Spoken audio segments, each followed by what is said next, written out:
Oke, di sini ada batang homogen, panjangnya 6 meter dengan massa 6 kg. Diletakkan seperti pada gambar. Ini ya, jadi ada batang homogen, panjangnya 6 meter. Nah, si batang ini diputar dengan sumbu putar melalui titik O.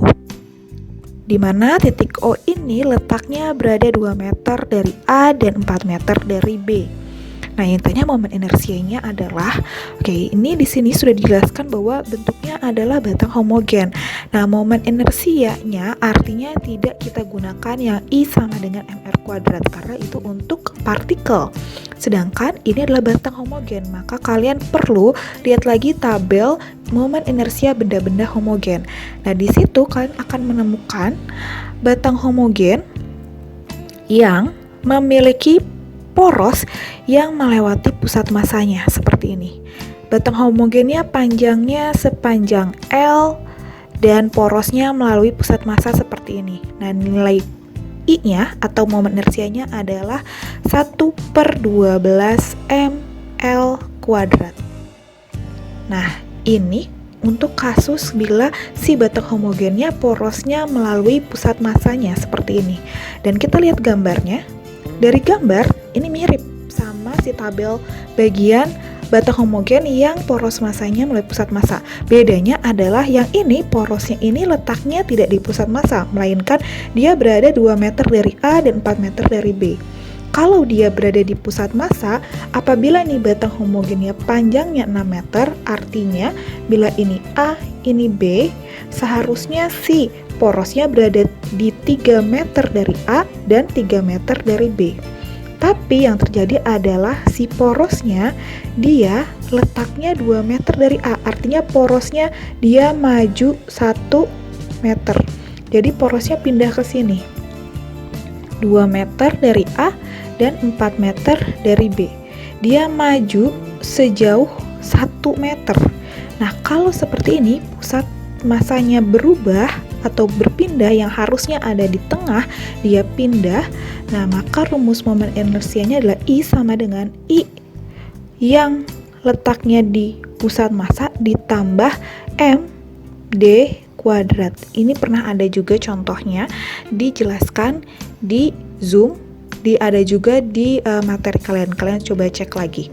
Nah, di sini I-nya, I yang di pusat massa itu rumusnya ini 1/12 ml kuadrat ditambah massa D kuadrat. D itu adalah perpindahannya, yang harusnya dia ada di sini terus dia ternyata maju ke depan sepanjang 1 meter. Berarti ini D-nya adalah 1 meter perpindahannya. Jadi kalau kita masukkan angkanya 1/12, massanya adalah 6 kg, L-nya panjangnya adalah 6 kuadrat ditambah massanya 6, D-nya ya tadi harusnya dia ada di 3 meter, taunya dia pindah ke 2 meter. Berarti perubahannya adalah 1 meter. D-nya adalah 1 kuadrat. Sama dengan ini kita coret 2, berarti 1/2 dikali 36 ditambah 6. Sama dengan 1/2 kali 36 adalah 18 ditambah 6. 18 tambah 6 adalah 24 kg meter kuadrat. Oke, sekarang kita bahas yang kedua, yaitu tentang titik berat. Jadi di sini ada sebuah bidang homogen A, B, C, D, E seperti pada gambar. Ini karena gambarnya kecil, saya perbesar di sebelah kanannya. Koordinat titik berat bidang yang diarsir. Jadi yang diarsir aja yang dicari koordinat berat titik beratnya. Jadi hal yang pertama yang harus kalian lakukan apabila kalian menemukan soal titik berat, apalagi titik berat 2 dimensi, kalian perlu melakukan pembagian bidang, atau kalian bagi-bagi bidangnya menjadi beberapa bagian. Dan itu cara membaginya bagaimana? Terserah, bebas. Kalian mau cara membaginya bagaimana? Mau kalian bagi 1, 2, 3, 4 boleh. Atau kalian mau bagi 2 aja, 1, 2 atau bagaimanapun terserah.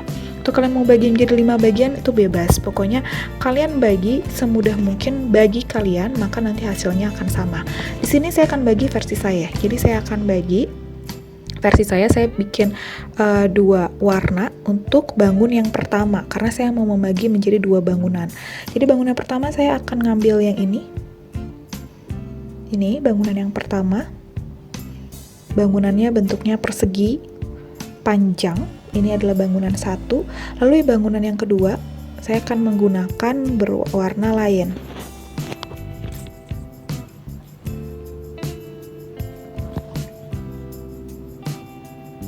Oke, saya akan menggunakan warna merah untuk bangunan kedua. Bangunan kedua saya ambil yang segitiga ini.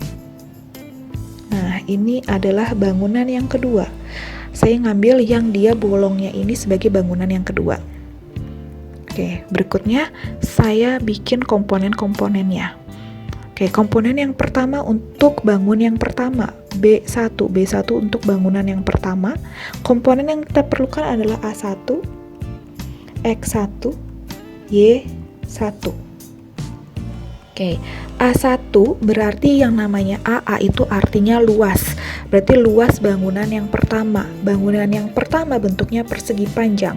Berarti luasnya adalah ini panjangnya. Panjang kali lebar. Panjangnya 4, lebarnya 8. Berarti 4 dikali 8 adalah 32. Lalu sekarang kita nyari X1 dan Y1. X1, Y1 ini adalah titik atau titik beratnya si bangun datar tersebut. Cara mendapatkannya bagaimana? Caranya adalah kita tarik garis diagonal kanan dan kiri seperti ini. Nah, titik temunya ini adalah titik berat si bangun ruang tersebut. Jadi titik beratnya di mana? X1-nya di mana? Berarti kita tarik ke koordinat X. Dan ketemu dengan angka 2, berarti X1-nya 2. Dan 2 ini juga bisa didapatkan dari nilainya adalah setengah dari panjangnya.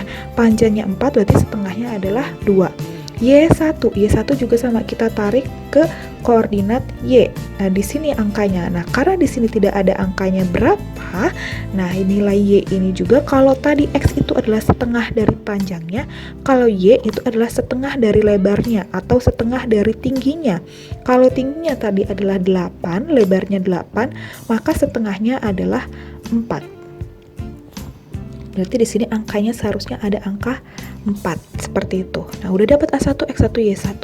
Sekarang kita ke bangunan yang kedua. Oke, bangun 2.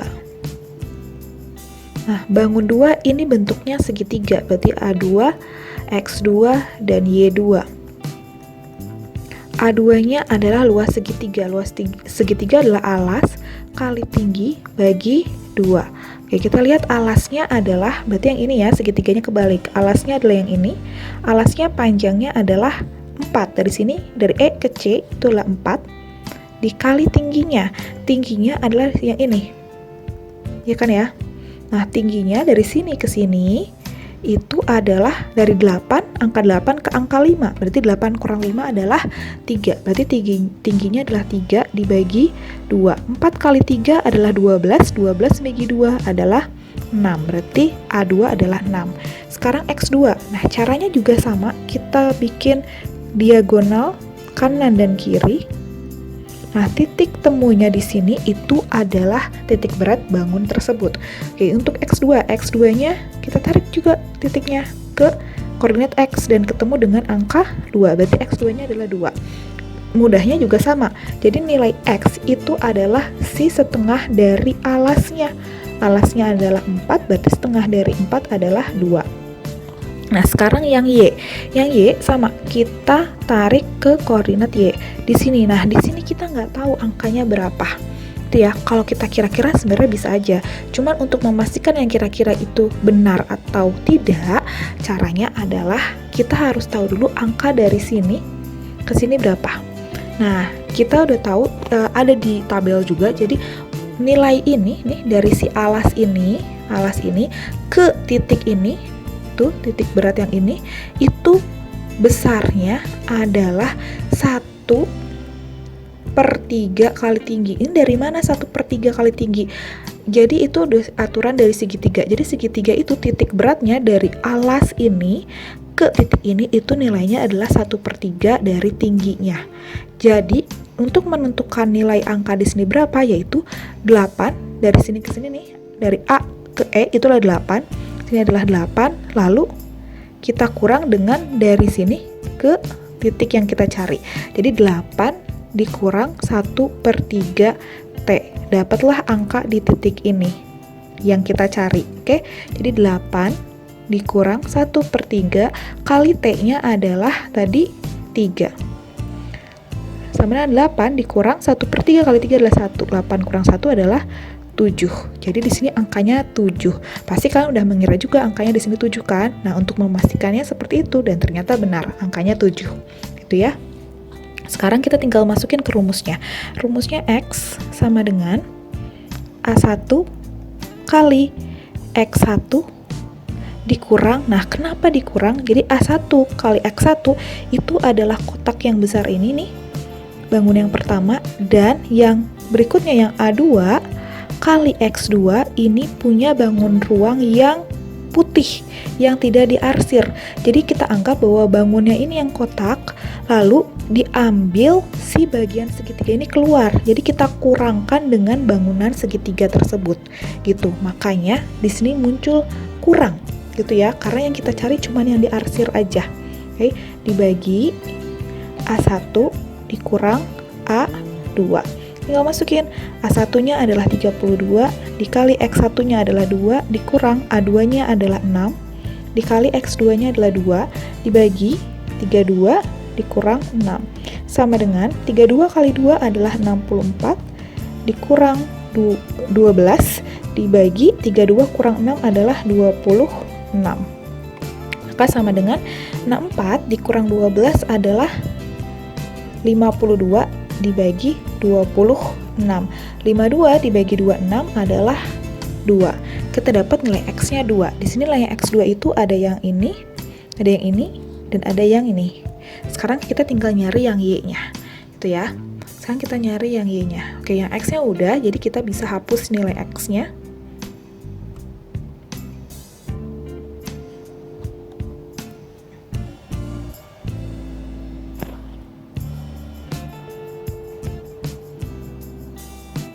Oke, sekarang kita hapus yang nilai X-nya.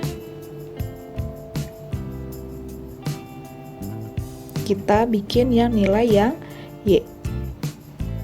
Oke, sekarang kita ke yang Y. Y sama dengan A1 kali Y1 dikurang A2 dikali Y2. Jadi sama, rumusnya cuma bedanya tadi pakai X, sekarang pakai Y, dibagi A1 dikurang A2 sama dengan A1-nya 32 dikali Y1-nya adalah 4 dikurang A2-nya adalah 6, Y2-nya adalah 7, dibagi tadi sudah dapat 32 dikurang 6 adalah 26 sama dengan 32 kali 4 adalah 128 dikurang 42 dibagi 42 dari 6 kali 7 ya, dibagi 26 sama dengan 128 dikurang 42 adalah 86/26. Oke, kita cek lagi. 108 kurang 42.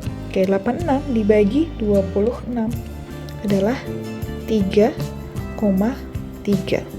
Maka hasilnya adalah yang ini, 2,3,3. Oke, sekarang aku mau bahas yang soal berikutnya yang sebenarnya lumayan banyak yang salah, yaitu di nomor 7 ini. Jadi di sini ada momen gaya yang dialami oleh sistem seperti pada gambar di bawah ini. Jadi ini ada batang dan porosnya di poros O, dan dia mendapatkan gaya 2 gaya F1 dan F2. F1 8 Newton dan F2-nya 12 Newton. Dari F1 ke poros itu adalah F1 dari F1 ke F2 3 meter, dan dari F2 ke poros itu adalah 2 meter. Jadi informasinya seperti itu. Nah, sekarang yang ditanyakan adalah momen gayanya berapa. Jadi kalau momen gaya, kita tahu rumus momen gaya itu torsi sama dengan F dikali dengan R dikali dengan sin theta. Itu ya. Nah, di sini torsi itu kan adalah momen gaya. Nah, di sini gaya yang menyebabkan si benda itu berputar ada 2, ada F1 dan F2. Berarti torsinya juga ada 2. Berarti torsi sama dengan torsi 1 ditambah torsi 2. Oke, berarti sekarang kita ke torsi 1 dulu. Rumusnya adalah F1 dikali R1. Nah, kita lihat di sini F1 dia tidak membentuk di sini tidak ada informasi sudut, atau di sini dia membentuk sudut terhadap batangnya adalah 90 derajat. Kalau misalnya dia terhadap batangnya 90 derajat atau di sini tidak ada informasi sudutnya berapa, kita tidak perlu menuliskan sin tetanya karena sin 90 itu adalah 1. Lalu yang berikutnya torsi 2. Torsi 2 itu adalah F2 dikali R2. Di sini ada informasi 30 derajat, dia membentuk sudut 30 derajat, berarti kita tulis kali sin 30 derajat. Nah, setelah kita menulis seperti ini, kita tentukan mana yang positif, mana yang negatif. Kenapa kita perlu menentukan positif dan negatif? Kita harus tahu bahwa torsi itu dia vektor, dia punya arah, yaitu arahnya apabila berlawanan dengan arah jarum jam berarti nilainya negatif. Kalau searah jarum jam dia bernilai positif. Sekarang kita lihat F1. F1 ini dia arahnya ke bawah, artinya dia mendorong si batang ke bawah sehingga nanti batangnya akan berputar gini, gitu ya, terus muter. Nah, artinya arah putarannya itu dia akan searah dengan arah jarum jam, berarti dia positif. Sekarang kita lihat yang F2. F2 dia narik ke atas, artinya si batangnya itu akan berputarnya kiri. Nah, gini. Nah, kalau arah putarannya seperti ini, berarti arahnya berlawanan dengan arah jarum jam, berarti dia bernilai negatif. Gitu ya. Nah, kalau sudah begini kita sudah tahu positif negatifnya, tinggal masukin F1. F1 bernilai 8 kali R1. R1 itu adalah jarak dari gaya ke pusatnya. Pusatnya di O. Berarti jaraknya adalah pertama ini 3 meter ditambah 2 meter. Berarti R-nya adalah 5. Dikurang F2-nya ini 12 dikali R2-nya adalah jarak dari gayanya, ini gayanya ke pusat O, yaitu 2 meter dikali sin 30. Sin 30 adalah setengah, sama dengan 8 kali 5 adalah 40 dikurang ini 2 bisa kita coret, berarti sisanya adalah 12. 40 dikurang 12 adalah 28 Newton meter. Karena nilainya positif, maka dia 28 Newton searah dengan jarum jam. Oke, sekarang kita bahas ke soal yang terakhir yang juga banyak yang salah, padahal ini termasuk soal yang cukup mudah. Ini titik berat pada bangun berikut, gitu ya, sama kita menentukan titik berat. Sama seperti penjelasan sebelumnya, kalau kita ingin melakukan titik berat atau menghitung titik berat, yang perlu kita lakukan adalah kita membagi bangun ruang yang akan kita hitung. Jadi kalau di sini misalnya bangun datar kalau mau bikin 1, 2, 3 atau mau bikin 4 atau bikin 5, silakan. Itu benar-benar bebas versi kalian dan hasilnya akan sama. Dan sekarang saya akan membagi versi saya. Saya akan membagi menjadi 2 bagian sama seperti yang sebelumnya. Jadi yang pertama saya akan menggunakan warna biru untuk yang pertama. Yang pertama saya akan ngambil yang ini. Ini adalah untuk bangunan yang pertama, bangun 1. Lalu saya akan menggunakan warna, oke, sekarang aku pakai yang warna merah untuk yang ini. Ini adalah bangun yang kedua.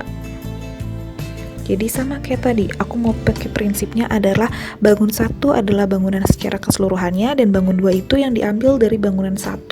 Sekarang kita tulis untuk bangunan 1. Kita ganti warnanya biru lagi, B1. Kita tulis ini adalah bangun 1. Kita tulis lagi sini ada A1, X1, dan Y1. Oke, A1 berarti karena ini bangunnya adalah persegi panjang atau persegi. Kita lihat berarti rumusnya panjang kali lebar. Panjangnya adalah 4, lebarnya ternyata 4 juga. Berarti 4 kali 4 adalah 16. Lalu X1-nya sama kayak tadi, kita bikin diagonal. Kita bikin diagonal seperti ini, diagonal kanan dan kiri. Lalu kita lihat titik temunya. Di sini titik temunya kita lihat di sini adalah nilai X dan Y-nya. Jadi pertama kita cari X1, berarti tarik ke X dan ketemu dengan angka 2. Jadi ingat ya, untuk X itu adalah sebenarnya setengah dari panjangnya. Karena panjangnya adalah 4, berarti setengahnya adalah 2. Lalu Y1 juga sama. kita ambil, kita tarik ke Y, dan ketemu dengan angka 2. Karena setengah dari lebarnya 4, berarti setengahnya adalah 2.